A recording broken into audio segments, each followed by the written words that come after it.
Experiencing issues receiving texts on Spectrum Mobile? You're not alone. Many users report problems with SMS, MMS, iMessage, and RCS, especially on Android devices. These issues often stem from how Spectrum Mobile interacts with Verizon's network, device operating systems, and different messaging protocols. Start by checking your signal strength and ensuring you have a stable connection. Restart your device and clear the cache for your messaging app.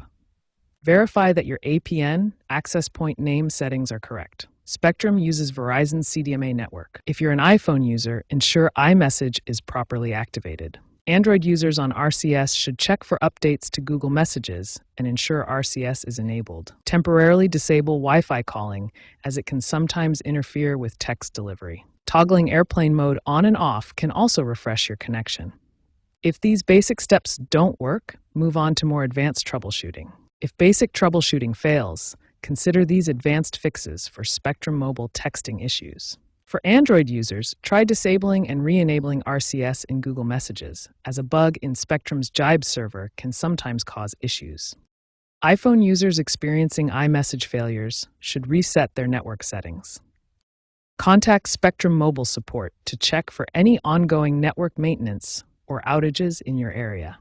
Keep your device's operating system updated, as updates often include fixes for messaging compatibility.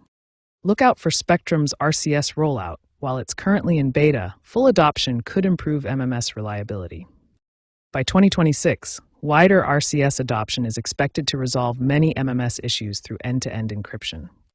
In the future, AI tools and messaging apps may automatically diagnose and fix texting problems. Unified protocols like the GSMA's Universal Profile could standardize texting across carriers, minimizing Spectrum-specific issues. In the meantime, monitor user forums and community threads for specific workarounds and solutions that might apply to your situation.